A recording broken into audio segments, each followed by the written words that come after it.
함께 은혜 받을 말씀 마태복음 5장 우리 10절부터 12절까지 말씀 보도록 하겠습니다.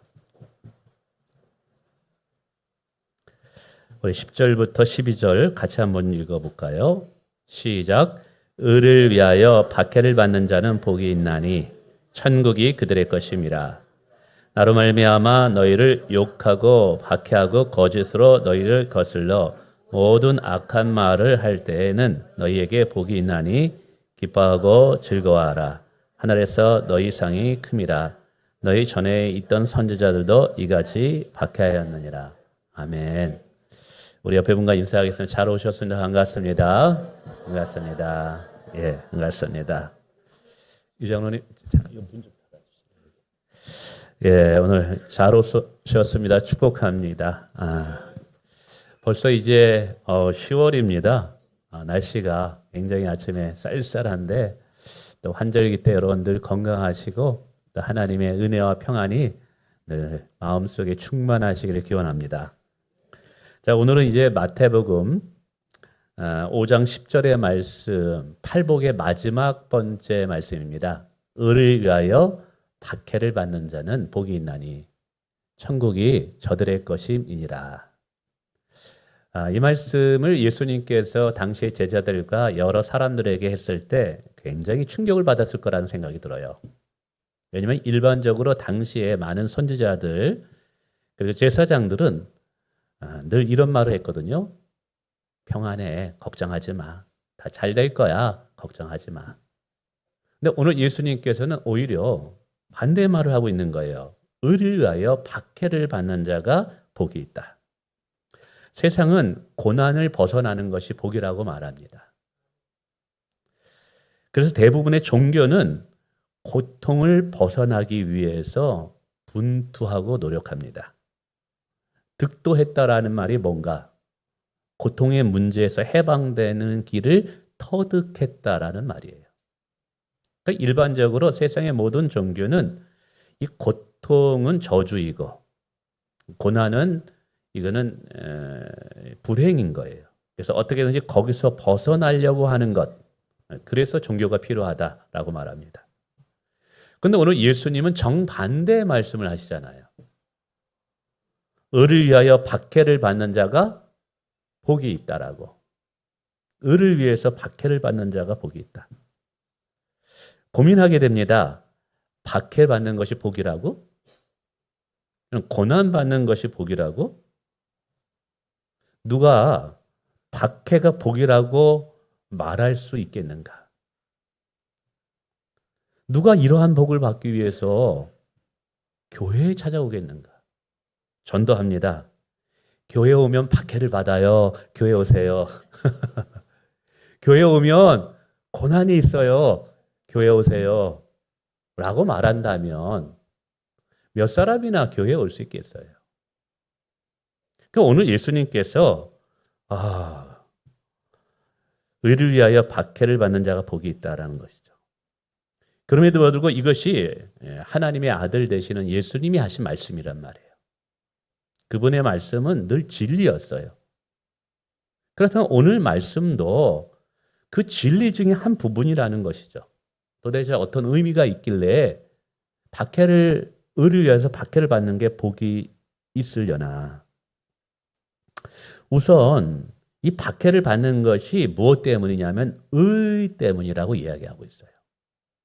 세상에 많은 사람들이 또 이런 일 저런 일 때문에 어려운 일 당하고 힘든 일 당하죠. 자기 고집 때문에 어려운 일 당하고 지혜롭지 못해서 어려운 일 당하고 죄를 져서 어려운 일 당하고.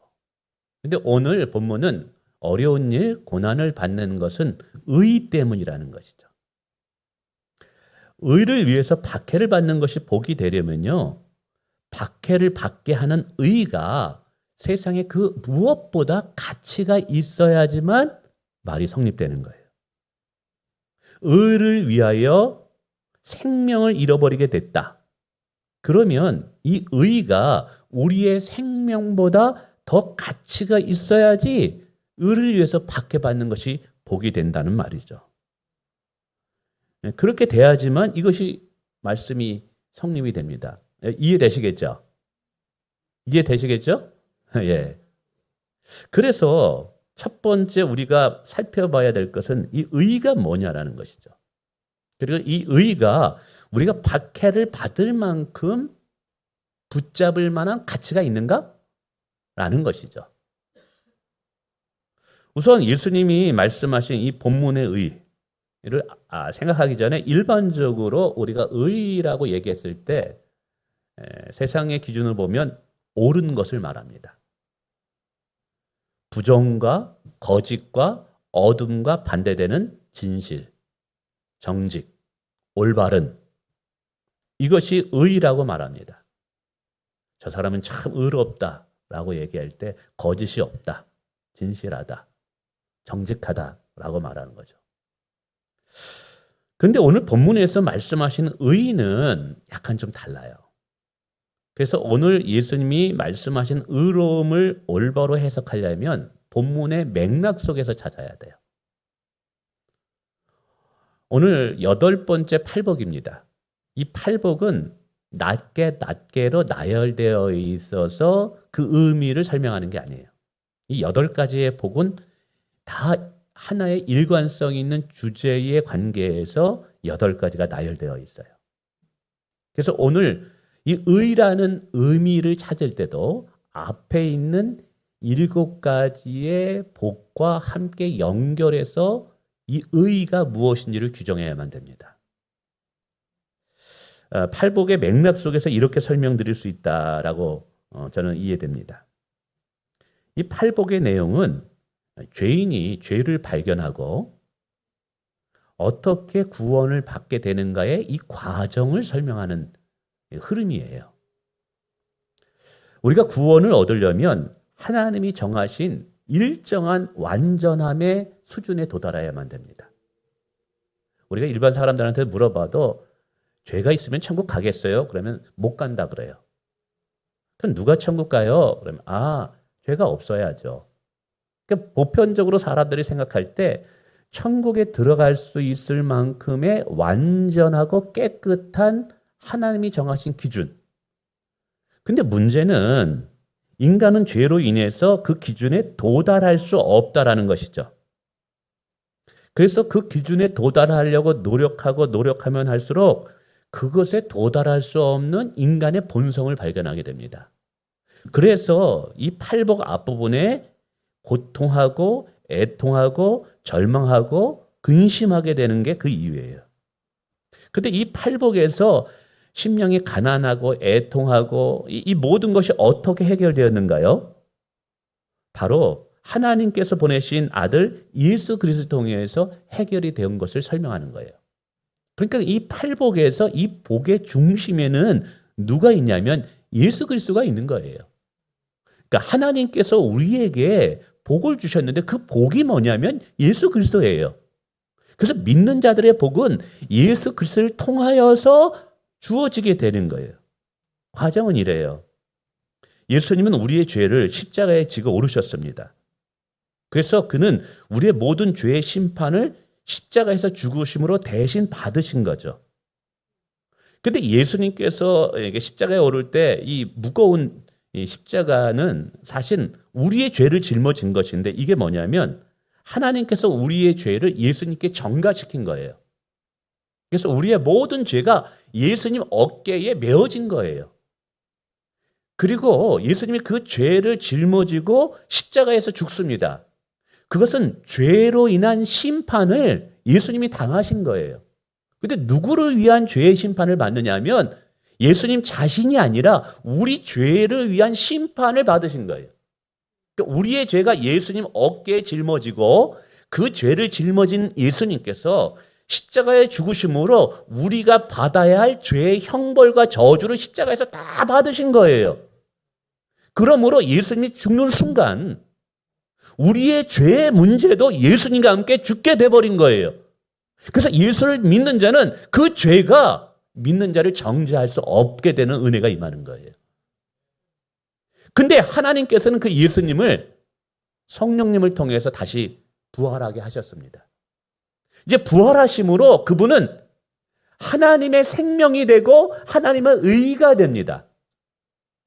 근데 그 예수님께서 무슨 일을 하셨냐면 그 부활하신 예수님을 믿으면 하나님께로 받은 그 의를 믿는 자들에게 다시 전가시켜줘요. 그래서 예수를 믿으면 하나님께 받은 그 예수님의 의가 우리 앞에 뒤집어 쓰여지게 됩니다. 이게 연합이라는 신학적인 교리예요. 성경의 로마서가 그걸 얘기하고 갈라디아서가 얘기해요. 쉽게 말하면 우리의 죄는 예수님께 전가되어져 버렸고 그 죄를 십자가에서 해결하시고 그래서 하나님께 받은 의를 예수님은 우리에게 전가시켜 주셨어요. 그래서 오늘 저와 여러분 그리스도 안에 있으면 새로운 피조물 의인이 되는 축복을 얻게 돼. 그래서 성경은 예수를 믿을 때 죄인이 의인이 되었다라고 선언하는 거예요. 이 과정이 뭐냐면 팔복이라는 것이죠. 이것은 예수를 믿는 자가 이제 의로움을 얻게 되는데 그 결과가 뭐냐면 애통하는 자가 이제 위로함을 받게 된 거예요. 예수님의 그 의로움의 정가가 우리 안에 들어옴으로 인해서. 목마른 자가 예수님 때문에 배부름을 얻게 된 거예요. 더러운 자가 예수님 때문에 정결하게 되는 거예요. 슬퍼하는 자가 예수님 때문에 기쁨의 화관을 쓰게 된 거예요. 예수님의 의로움이 우리의 의로움이 되고 그 의로움이 우리 안에 들어와 구원의 의가 되었다라고 성경은 이야기하고 있어요. 그래서 성경은 예수님은 우리의 의다. 예수님은 우리의 의다라고 말하고 있어요.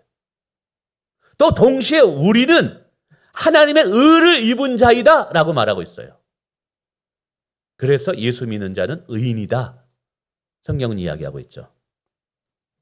이렇게 이해되어질 때 본문의 의미에서 의가 정확하게 드러납니다. 그래서 10절에 의를 위하여 박해를 받는 자는 복이 있다고 이야기하는데 11절에 뭐라고 이야기하냐면 나 때문에 나를 위하여 박해를 받는 자가 또 복이 있대요. 그러니까 나라는 것은 예수님인 것이죠.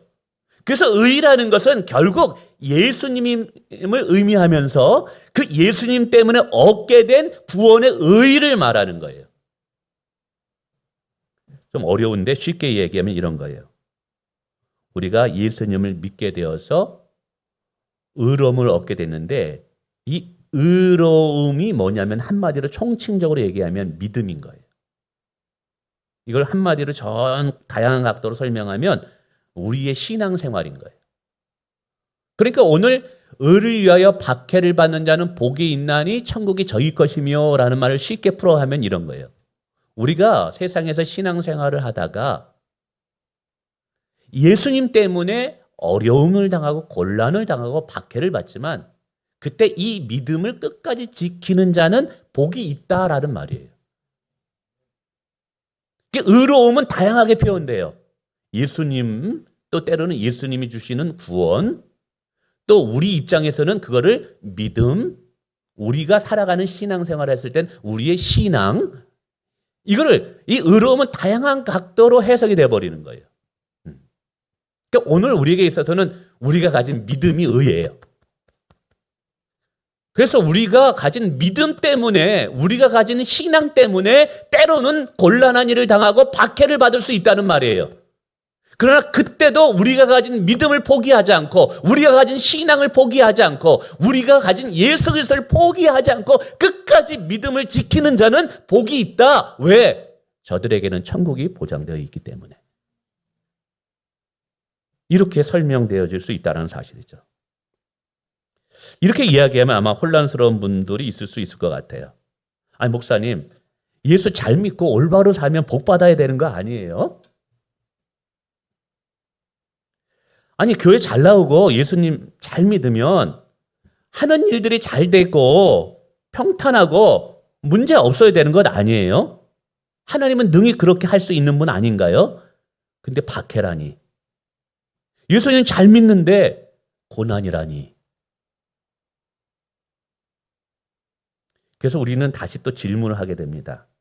왜 의를 추구하는데 예수님을 잘 믿고 예수님 때문에 우리가 좀 더 정직하고 거룩하고 진실하려고 하는데 왜 고난을 당할까? 아니, 왜 하나님은 진실하게 믿음 생활하는 그의 백성들이 박해를 받도록 내버려 두실까? 능히 거기서 박해를 받지 않도록 보호하실 수 있는 분임에도 불구하고 왜 박해를 받도록 내버려 두실까? 그래서 성경을 이렇게 찾아보면요. 이 질문은 이렇게 대답하고 있네요. 디모데후서 3장 13절. 무릇 그리스도 예수 안에서 경건하게 살고자 하는 자는 박해를 받으리라. 경건하게 살고자 하는 자는 박해를 받는데요. 아니 어떻게 이럴 수 있어요? 경건하게 살면 신앙생활 잘하면 복을 받아야 되는 거 아니에요? 근데 박해를 받는데요. 우리가 그와 함께 영광을 받기 위하여 고난도 함께 받아야 된대요. 로마서 8장 17절에. 현재 고난은 장차 우리에게 나타날 영광과 좋게 비교할 수 없다.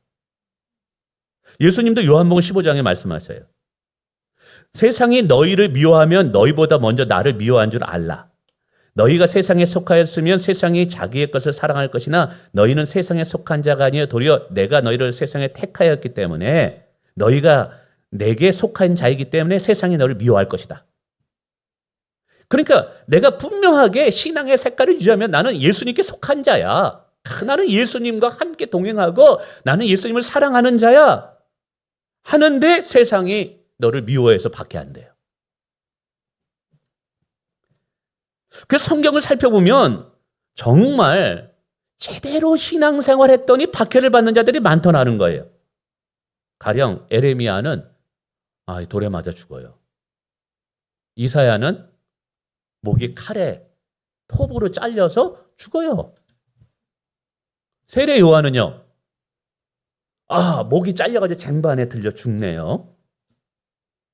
예수님의 12제자들, 12사도들 세례 요한만 마지막에 감옥에 갇혀 있다가 이제 거기서 죽어가지만 나머지 모든 사도들은 다 칼에 찔리고 순교하고 온몸이 이 도마 같은 경우는 인도에까지가 복음을 전하다가 이 껍질이 칼로 인해서 다 난도질해가지고 이 벗겨지듯이 피부가 벗겨지는 고통 속에서 죽어가요. 베드로는 거꾸로 십자가에서 죽어가요. 편하게 죽은 사람이 하나도 없네요.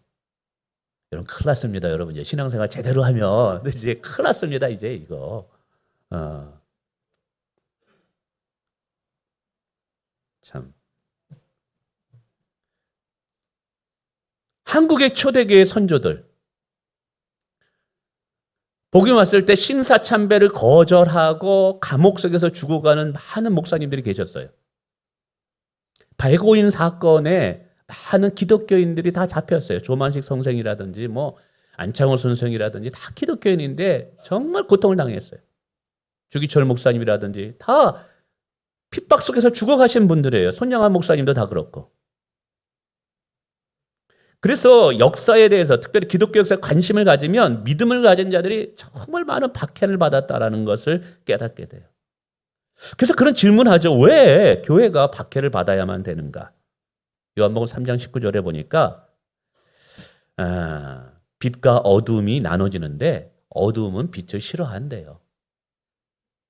우리는 빛의 자녀이기 때문에 어둠에 있는 자들이 빛의 자녀들을 박해할 수밖에 없다고 이야기하고 있어요. 세상은 어둠이고 진리와 의로운 빛인데 이 둘은 함께 갈 수 없다는 것이죠. 빛은 어둠에 있는 자들을 정죄하는 기능이 있어요. 우리가 정직하고 올바로 살게 될 때 어둠 속에 거짓에 있는 사람들이 빛의 사람들을 싫어해요. 그래서 어둠의 자녀는 빛으로 나오지 않는 한 빛의 자녀를 박해할 수밖에 없대요. 뿐만 아니라 성경은 다양한 각도로 이야기합니다. 빛이 더욱 빛나게 하기 위해서 하나님께서 어두운 가운데 내버려 두실 때도 있대요. 그러니까 평탄할 때는 그 신앙이 얼마나 아름다운지 멋진지 귀한지를 모르는데 이 박해를 받고 고통을 받을 때 끝까지 믿음을 지키면서 순교하면서 신앙을 지키는 분들이 드러나게 됩니다. 그러면 그분들의 신앙을 통해서 얼마나 신앙의 가치가 아름다운가가 드러난다는 것이죠. 또 어둠에 속한 자를 심판하실 때 핑계치 못하게 하기 위함이서 그래요. 그러니까 불의한 자들이 믿는 자들을 박해를 막 해요. 근데 마지막 심판의 때에 하나님 앞에 우리가 뭘 잘못했다고 우리를 심판합니까? 라고 할 때 믿는 자들, 내 백성들을 너희가 핍박하지 않았느냐. 그래서 그들이 핑계치 못하게 하기 위해서 또 믿는 자들을 박해하도록 허락하실 때가 있다는 것이죠.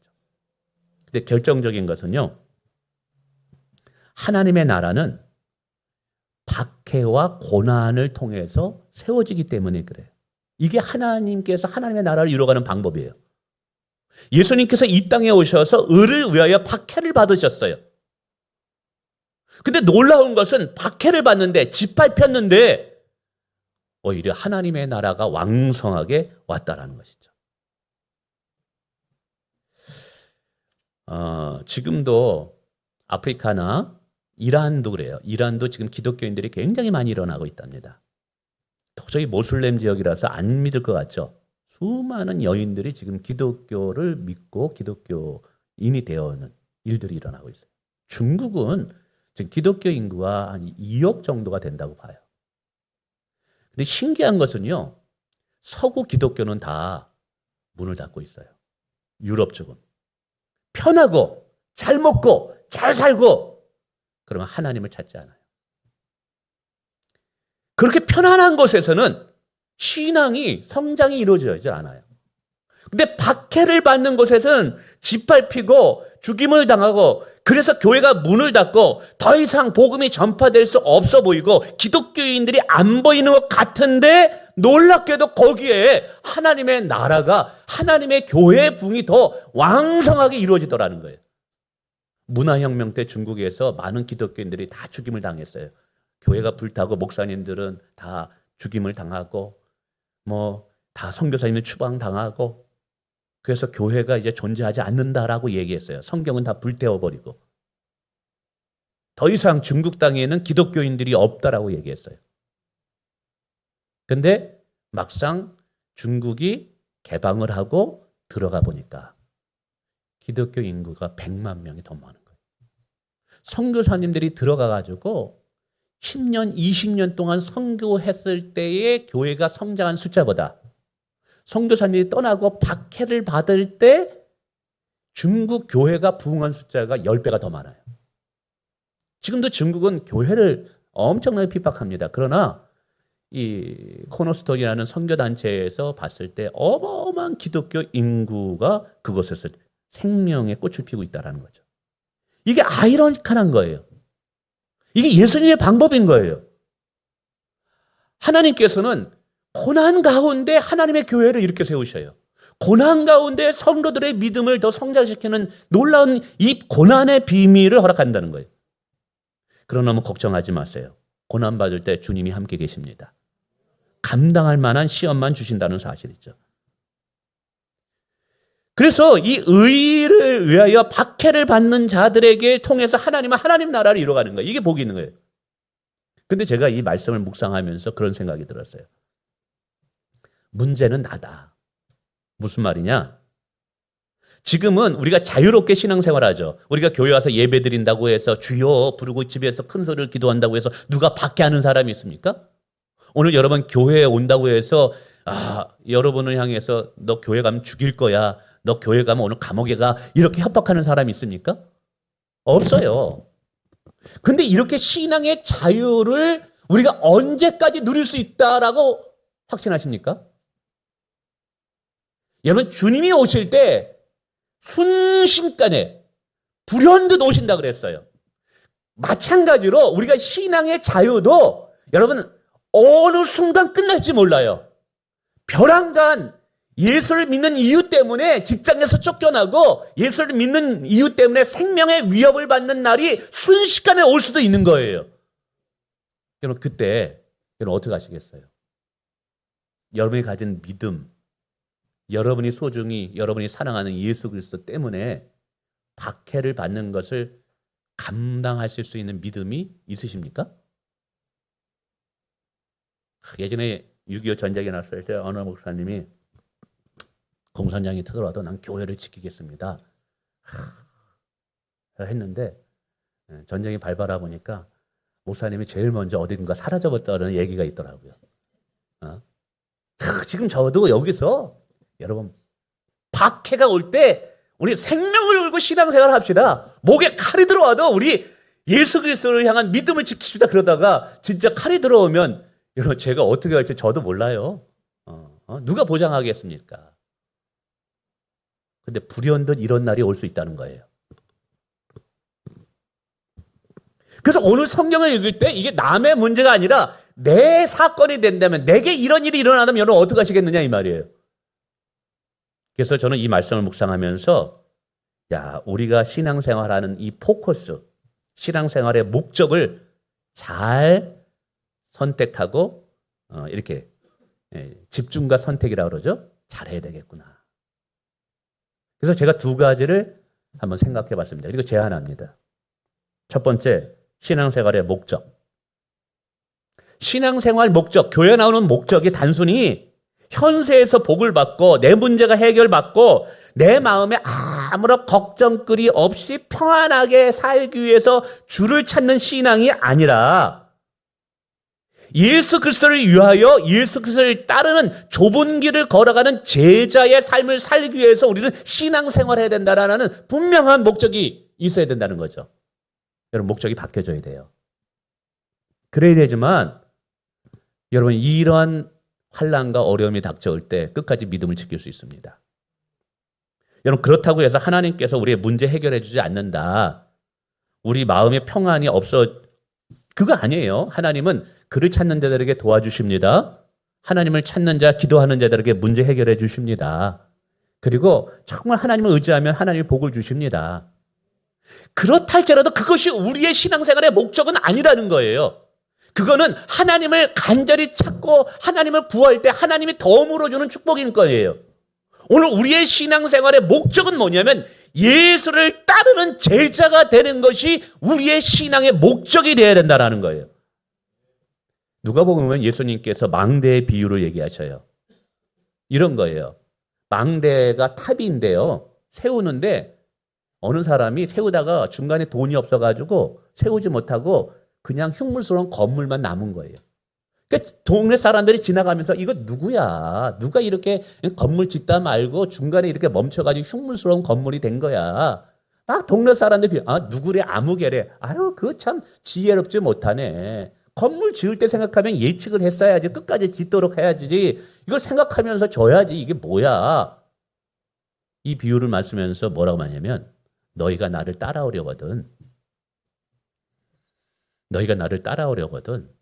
이와 같이 대가를 치를 과거를 하고 끝까지 따르는 자가 돼야 된다는 거예요. 따르다가 힘들다고, 어려운 일이 생긴다고, 교회 안 나오고, 나 예수 안 믿을래.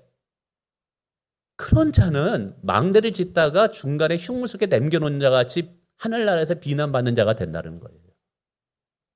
그러니까 오늘 우리는 분명히 예수님을 믿고자 하면 결단이 있어야 된다는 거예요.